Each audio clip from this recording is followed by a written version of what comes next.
2. Olyat én szedtem. Gyere ide, hattyú! Bírom a hattyút, nem is mozog, de úszik. Gyere ide, nem. Milyen patái vannak hátul, figyelj. Nem is szeretik. Most megvan jelölve. Dobjuk fejbe. Gyere ide! Kapsz a kezembe. Dobjuk fejbe. Oda lennél, múltkor beletaláltam a szárnyába, és itt Egyszerre dobjuk. Elgejtek, hogy lenne rágja a lábam! Nem fogja megenni. hát, ne, Hattyúk, mind a hétjük itt van. Hónapra meg beledöglik. Ott van, usszá. Hagyjuk békén.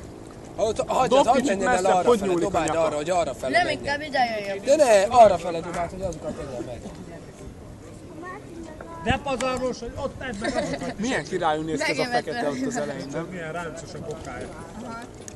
Ott is van egy, azt is ednek. Nehogy már hattyú, túlhízlalt hattyút etessétek. Röptében nem kapja el, de Hallod? béna. És akkor elkezdeném Gyere most ide! dobálni a patkány még. Kapsz a kezemből. Hattyú! Gyere ide! És akkor egyre lassabban ennél, hallod? Budódani kővel neki. Hattyú! Gyere már ide!